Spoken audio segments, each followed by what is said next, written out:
Nothing in this podcast is intended as investment advice, and the people in this podcast may hold positions in the stocks they talk about. Do not buy any investment based solely on a tip or recommendation. Please do your own research.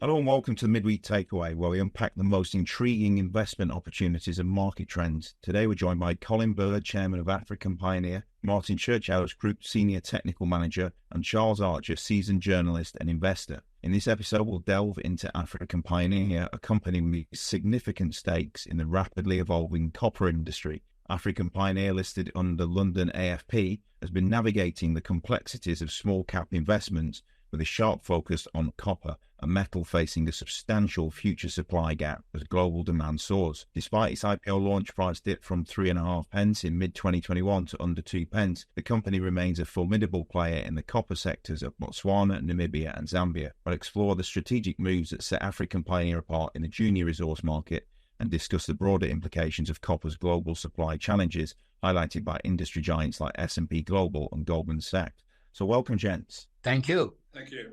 Absolutely. So I'll hand the floor over to you, Charles, now, and you can have a good chat with Colin and Martyn. Wonderful. Let's speed around through this. Hi, Colin. Hi, Martyn. How's your week's been so far? Been very busy. Nothing changes. It sets down, and as Bill says, that the opportunities presented to the junior sector are immense. In the junior sector, it was the most challenging I've ever had in my entire career. So we're into a massive mismatch. But, so optimistic, driven by pure fundamentals, that it sets down. We want to be ready when it all happens, and it will. It will. I mean, I remember writing articles last year, the year before, about, the copper boom that is currently about to happen. Everybody was saying in the industry, eventually this copper supply gap is going to open up. And now you have everybody from the Bank of America to Goldman Sachs to Citi saying, yes, the time has come. 2024 is the year that copper is going to shine through. So, maybe before we get into the African Pioneers project and what everything is up to, we should talk a little bit about copper and the opportunity in Africa in general. So, Colin, copper, what's going to happen in the next couple of years? Well, I think it's fairly well known in London and around in the UK there, and anybody who invests in our own market, that I've been a copper bull for some time now. And I started putting the portfolio together way back in 2016-17 on the belief that really wasn't on the back of electric cars. Electric cars are one thing, take it or leave it. And, the jury, of course, has got to take it, whether they like it or not. Talking about the rate of change and the speed at which they emerge. But, the emerging nations, there's so many nations now, want that, some of these nations have got past the first fridge. They want to deep freeze in the garage. They want 2 cars in the garage. They all want a cell phone. We've got a rapidly emerging world where the demand for copper is absolutely evident. And quite frankly, the electric car story is just the antibacterial. Anything you want to look at, copper seems to be wanted. Copper seems to be part of it. So basically, the copper space, quite frankly, is well recognized. But people are working extremely hard at the moment, to suppress it. It's no secret that the Chinese try and tell us every 5 minutes, we're slowing down, we're building apartments, we can't sell them. And yet at the same time, the refinery charges in Europe, are at an all-time low. Look at the LME stocks. Look at the price, about 9.95 now and growing. So we're into it. And I'm not part of that army what wants to talk about $15,000 a ton. I really don't care. Anybody who can $10,000 a ton in a project now, really going to make an awful lot of money, provided, the underlying fundamental technical stack up. Having said that, it costs more to build a plant than it did pre-COVID, and it costs a lot more to build a plant. So it's not one-way traffic. But I think the big thing, what's happening, and it's quite alarming, really, quite worried, because wars have been fought over oil, and I would like to think that wars are going to be fought over copper. But the supply side is looking, the demand side we've addressed now. Yeah. And you can argue with that, and there's some for, some against, but you cannot argue against the supply side. The fund absolutely grim.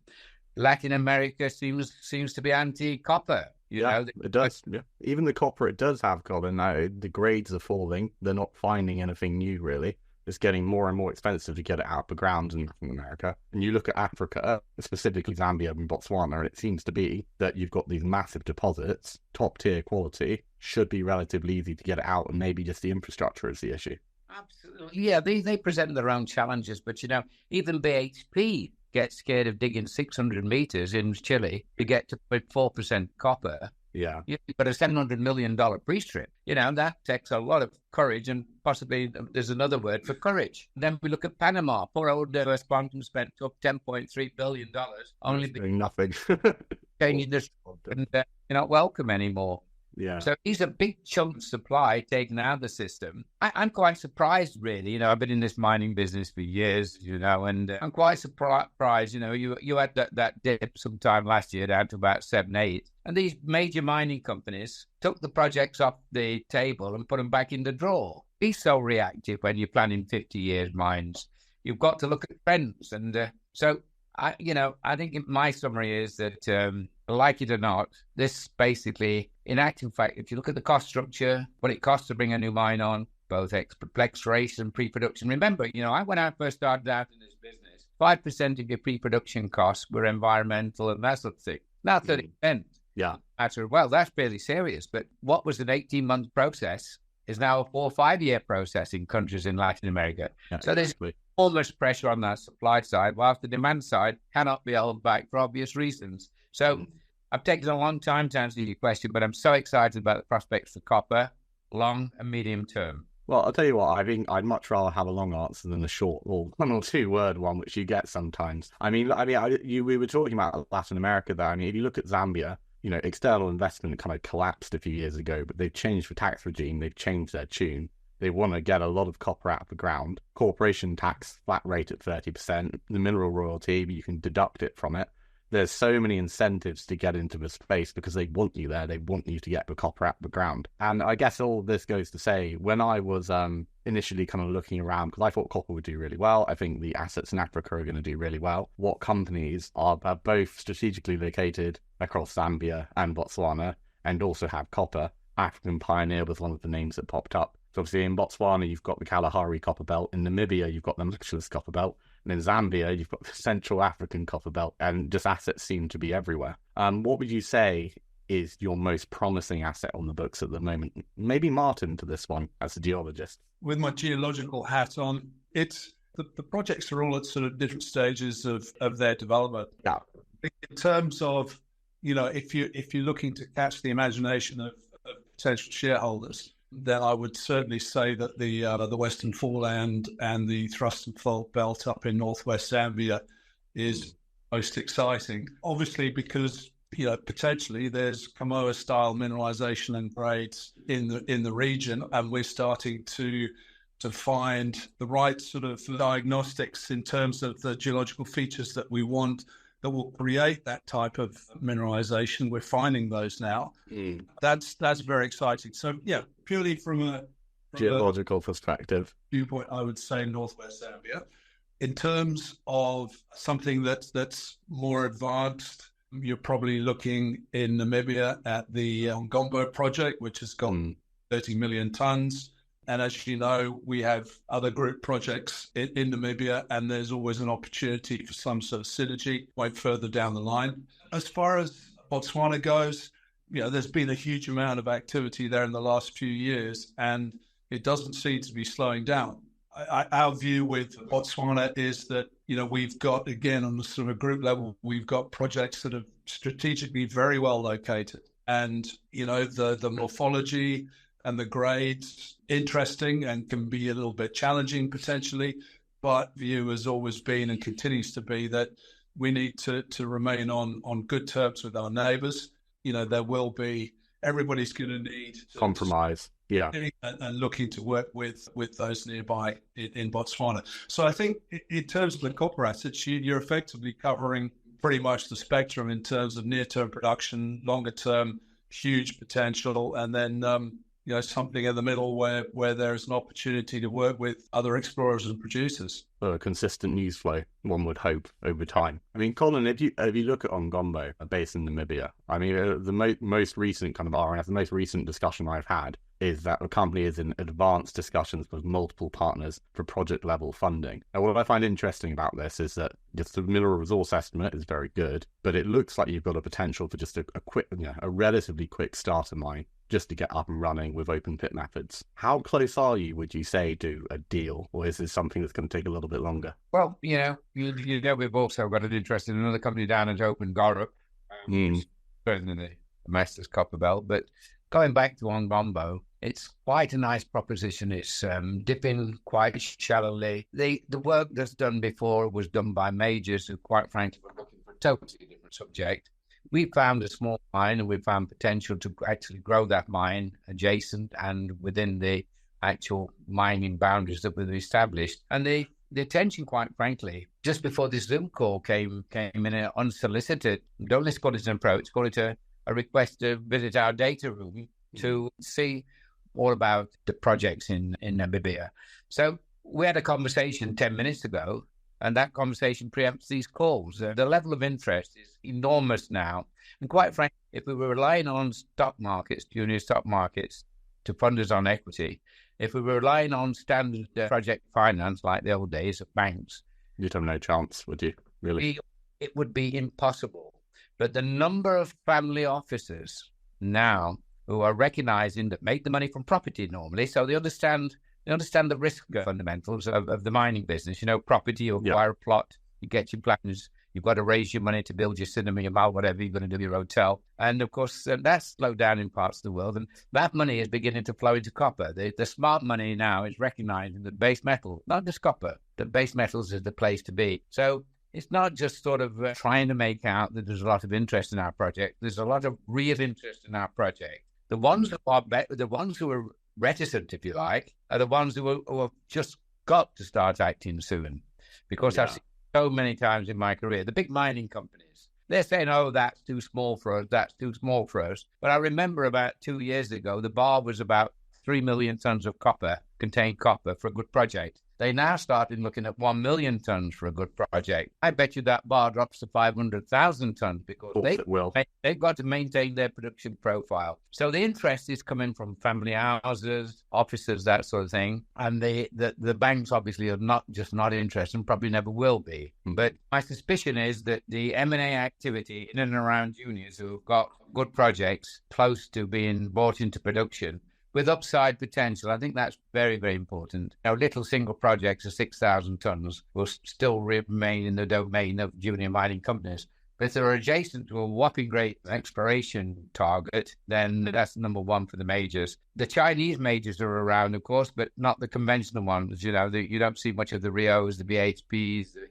But to me, they're just sharpening the pencils and getting ready for the off. Yeah, well, they are, aren't they? I mean, it's super interesting. I mean, it obviously not just you. There's plenty of operators in Zambia, in Namibia, in Botswana, looking for gold, drilling for gold. And what I've noticed is that everybody's trying to get licenses now. Previously, a few years ago, getting hold of them was not particularly difficult. Now there seems to be a race to get the best ones, and you lock them up.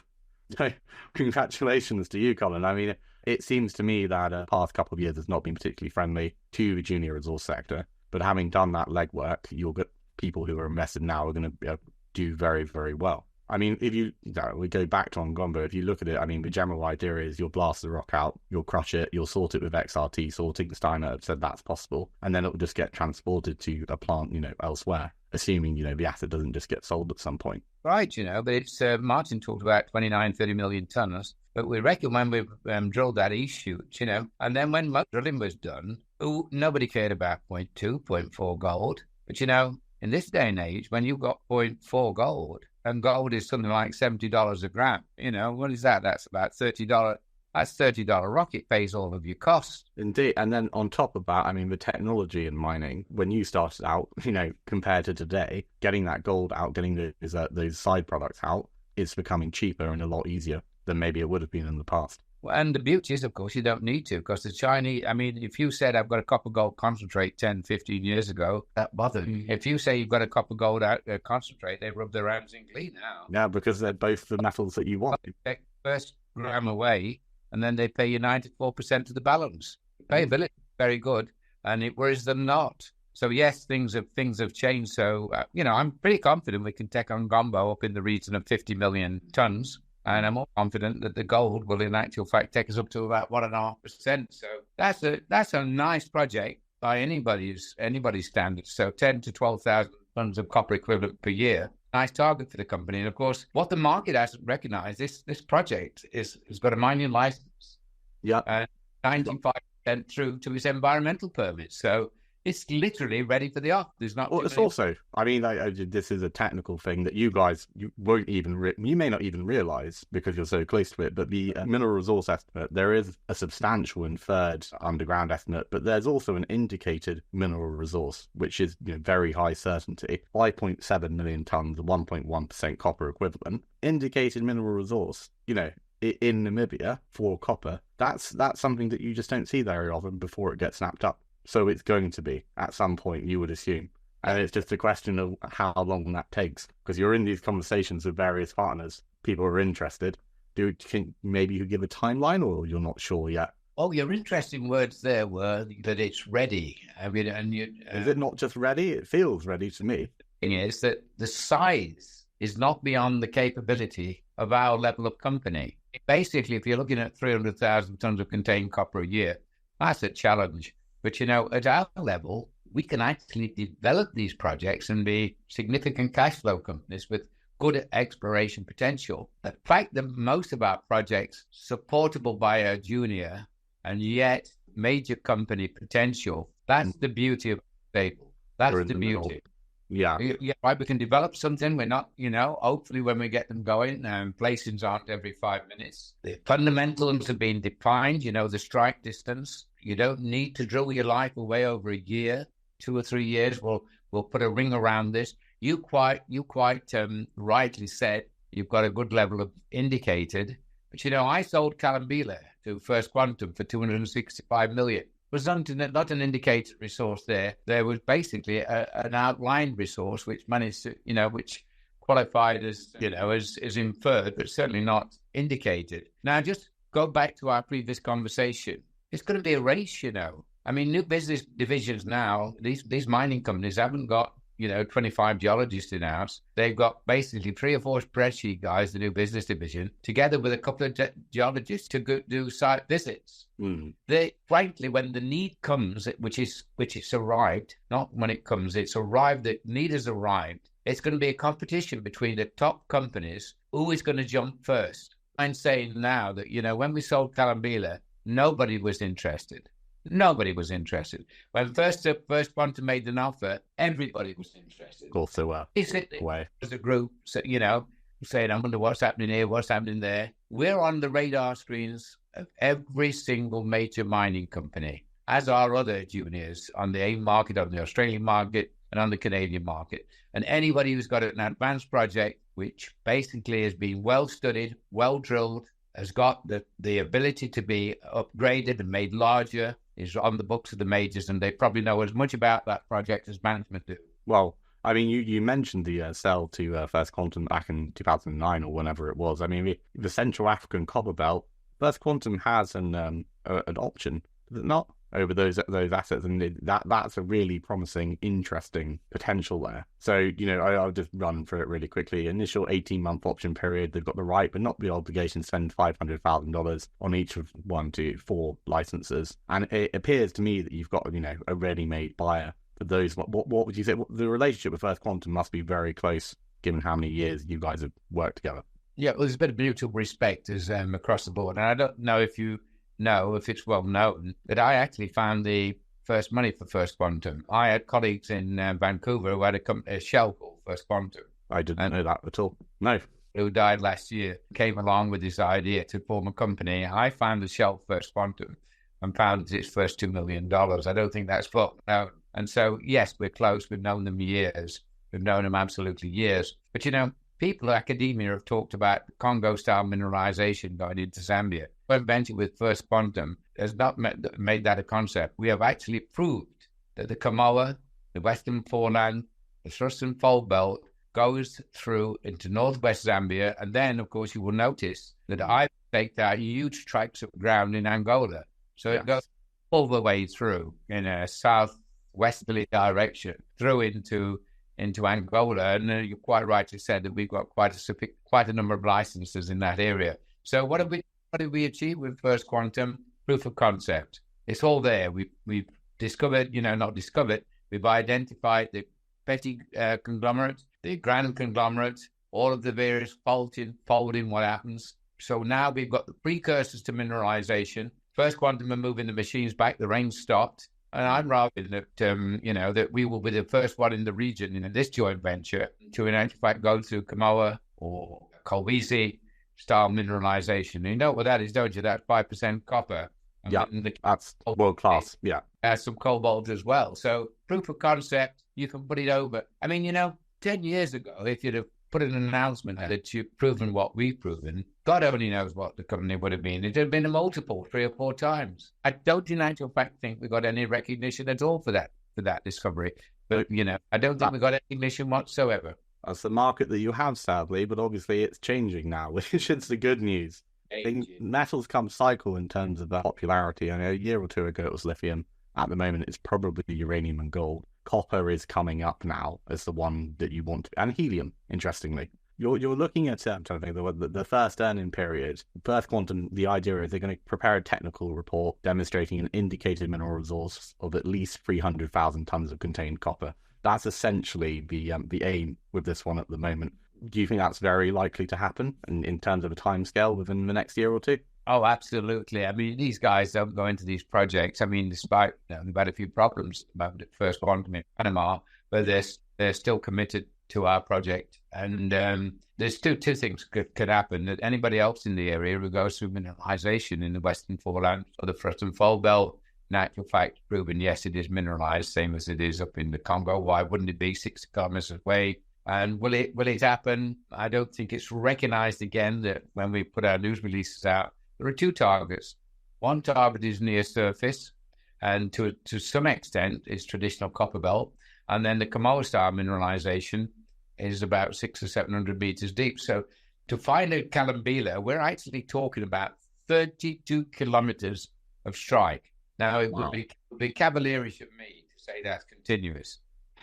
That would be very cavalierish. Well, if it was continuous, that was it. Game over. We can all retire tomorrow. That's game over times 2, times 10. But so that in its own rights, it shows immense potential for getting quickly. It don't take forever to start an open pit mine. And this Kalambila mine we sold for $265 million isn't very far away. It's got tremendous milling capacity, and it's thirsty for better grade ore. Without building the necessary infrastructure. So just park that one. You'd be happy enough with that target. But of course, we've got much more than that, haven't we?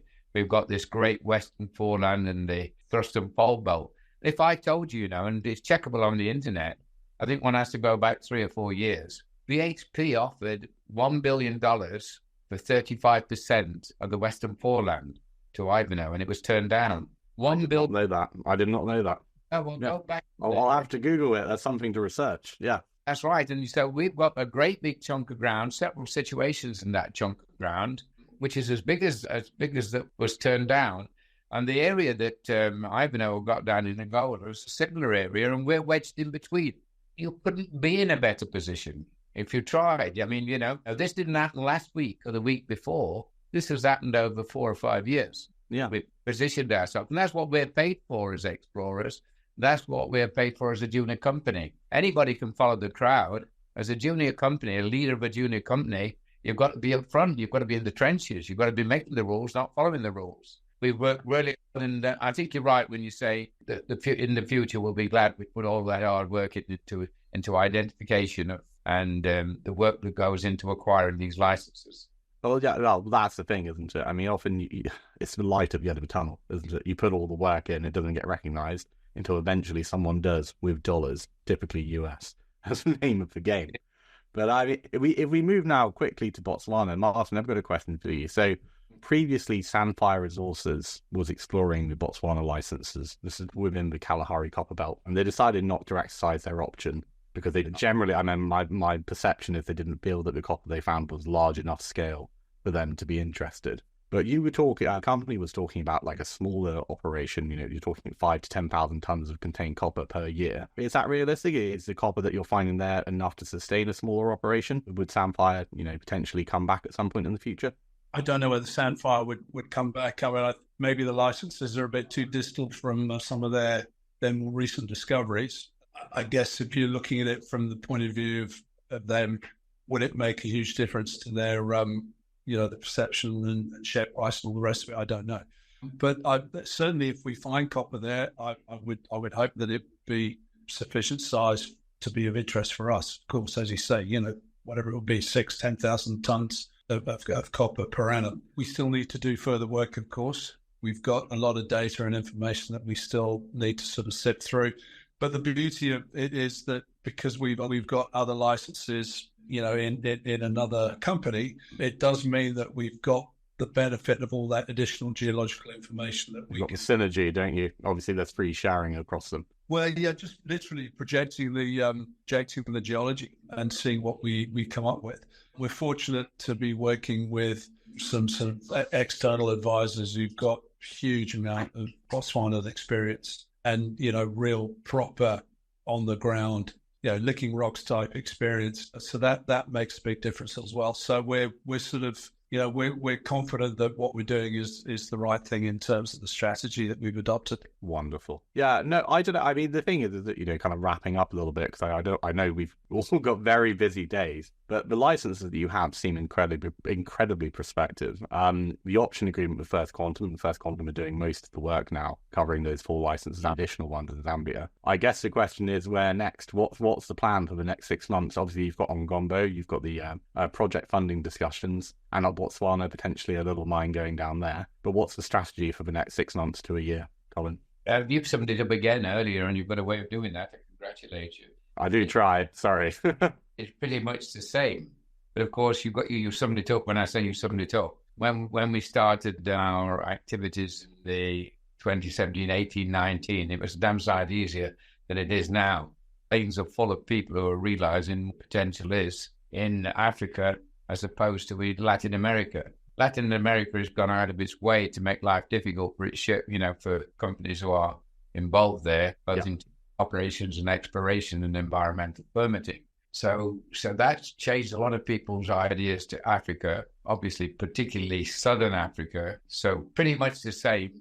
But, we have the benefit, I guess, that some mutual respect in Zambia. We're doing the same in Namibia. And I was the manager of the nickel copper mine in Botswana for 5 years as well. So fairly well known there, the old BCL mine. And so I think that we are well positioned. And even though our activities are not the major companies, you might in actual fact be surprised that we've mounted more campaigns as a group. I think we've had 9 drilling campaigns in the last 2 years. And that's enviable for some of the big groups have not managed that. And we do in different territory, but just as an aside, how aggressive we are and how we're going to really go for discovery.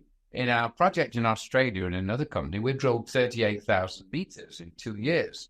There's not many majors like that. So it's very much the same visible activity when we get our licenses on the back of good connections, which certainly won't put us able to compete with the massive firepower that's now coming into the country in terms of money. But, you take a look at our portfolio, it is extremely strong.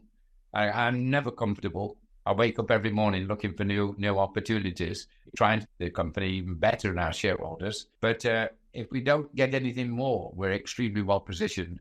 But I'll be very disappointed if we don't get much of the same in the same areas. And that's our mission. Boil it right down. What does the market want? It wants from the existing portfolios. The market would love to see us, waking up with them. Would love to wake up to an announcement which says exercise this option. There's been this big discovery. One of the company's been approached by whoever it is to buy, or a big earning, and those things are all possible. And you know what? You know what's under threat more than anything? The Standard joint venture, right? Where they came in, they spent $2 million over 4 years, and then another 4 years later, they're going to spend another $4 million. So that's 8 years gone by. Then if it works, they send you an invoice for your $20 million towards a big program, and you go bust. Those days are finished. They've got to put their hands in the pocket. They've got to spend money faster. The quantum has got to be bigger, and their reaction time to what they find has got to be more suitable to our junior market. Because the shareholders in the junior market now, I'm going to, pay credit to our shareholders. When I first came into this business, they were very, very reliant, and there were not bulletin boards and that sort of business. Today, when I read the bulletin boards, I'm reading quite a few guys who are paid as analysts and would perform better than some of the people who are analysts. And so we've got a junior sector shareholder activity, which I think is at a higher level than it's ever been. And so that level of knowledge also brings greater expectation. So they're not going to be a junior mining company announces they've got an 8-year joint venture. They want results today. Yeah. And wherever we can, we try and do our own work and avoid joint venture. But of course, the money numbers and the requirements are such that all you want joint ventures. But you can bet your bottom dollar we're not going to be entering joint ventures where it takes 8 years, $24 million. Yeah, well, indeed, that's the thing. It needs to be stuff that works for you, which is kind of relatively near term. I mean, you're talking about bulletin boards and people having more information. I mean, the increased activity, sometimes I wonder whether it hurts you rather than helps you. Often when you're looking at like a junior explorer, if you invest, wait 5 years, let it dig up the copper, let it find somebody who wants to buy it, and then you're fine. It tends to be the case that people who are kind of like hovering between the buy and sell button 24/7 can never really trust their own decisions. Whereas if you just had information coming out once every couple of months, maybe it made it a little bit easier back in the day. I don't know. It's probably better now, but you just have more volatility and maybe investors are less married to individual companies. Yeah, we're very much on trading platforms now, but I think that nature of the fact that we're a venture capital market. What amazes me again is that I would have thought, when I first got into this public company business, in the times we're in now, we would definitely have been a call option to copper. So you could have almost tracked your share price up, down, and across with the commodities that you were copper price, exploring for. So I'm quite amazed at this mismatch. I would have thought people like companies like African Pioneer, Galileo Resources, and that companies like that would have actually been a straightforward call option, and our share price would have tracked this copper price. And that is the disconnect that surprises me most of all. It'll correct eventually. And it disappoints the shareholders. Yeah. They've got high expectations. And I think it's, whilst I don't like it, I can understand it, that if you wake up in the morning and, and you're reading the papers and you see coppers charging away there, and yet copper companies who claim to have advanced copper exploration, the share price is battling to stay at a penny or a penny and a bit. Good Lord, what's happening here? Is my company real? And I understand their frustration, their exasperation with management that why aren't you taking the benefit of this copper price? There's nothing you understand. You've done your job. You found the copper. Now we just have to wait for the markets to, figure out the value of it, which hopefully they will soon. This interview is not about Galileo, but as you have mentioned it, there is potentially some very exciting news come out this morning. Can you say anything about that at the moment or not yet? Maybe Martyn would like to talk about that. Martyn, go on. I mean, we're sort of following protocol here in as much as the cadastre and the ministry has made the statement, but as yet we've not received a formal document. So we're in a position where we have to wait. Yeah, we have to wait until we get a formal document. But of course, it's good news. Yeah, and I look forward to getting that formal document, and then we can move on from there. And as we've stated in some of our RNSs and things, we've got a number of interested parties. Some of whom actually on site today, funnily enough, just having a good look around. Yeah. So let's hope people are listening to the end. I think we can be quietly confident, but it would be remiss of us to put an RNS out until you have to be careful. We've got a formal document in our hand, despite the fact that you can go online and find the information. Yes, but you're waiting for the document with all the I's dotted and all the T's crossed. Wonderful. Absolutely. But it is exciting times. It is a particularly exciting place to be. Namibia is a particularly exciting place to be. And Botswana is as stable as they refer to it as the Switzerland of Africa. Yeah. So when we're in all of the right places, we've got a huge portfolio, big and small, of copper. We just welcome that change where our part of the industry is getting the recognition it used to get. Well, I'll finish up on this.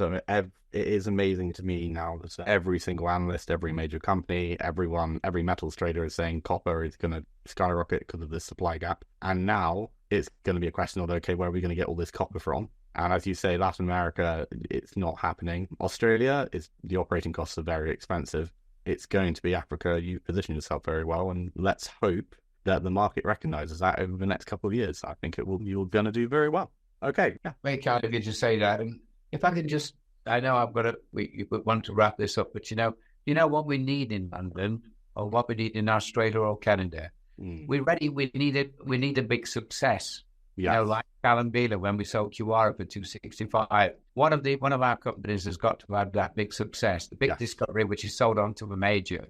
And then this venture capital market will basically get a reboot in my view. 100%. I think we were. So I'm not trying to graduate. It's more your time rather than mine. But I could be here all day. I'm more than happy to chat about everything. But I was talking to a friend about this the other day about how Greatland Gold found Havieron, for example, and I think that's the last time that there was like a massive deposit and like a huge amount of interest in the sector. So we are really overdue one. It would make sense for it to be a copper deposit in Africa. Hopefully one of yours. But yeah, this is the thing, is it feels like, what does it feel? I wouldn't allude to investing as gambling, because it is not gambling. No, but it feels like you've put so much money into the machine, there should now be a payout of some kind. There should be a big discovery. It's going to happen. I'm praying that it's one of your companies, Colin. And I really hope that a couple of years from now, everyone's going to go, wow, look at that opportunity that we got in at the ground floor. So yeah, perfect. Anyway. Exactly. That's the way we see it too. Pretty much the same. Hammering away on those things there we can add some value to. The things which are negative, quite frankly, I just wake up to make me miserable in the morning, but once out of bed, we get on with life, and we want to be ready for when it's all out. And we're not very far away. And like you, we wish it's our company. But anybody who makes a big discovery and a big sale will kickstart these markets, everybody else. Exactly. Yeah. Yeah. So we'd like it to be us, but I think whoever it is will kickstart the market. Indeed. Okay. On that note, we'll say Charles, Colin, and Martyn, thanks very much for your time.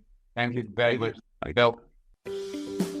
This podcast was brought to you by Roast PR Limited. If you would like to appear on a future episode of The Sunday Roast, please email admin@thesundayroast.net.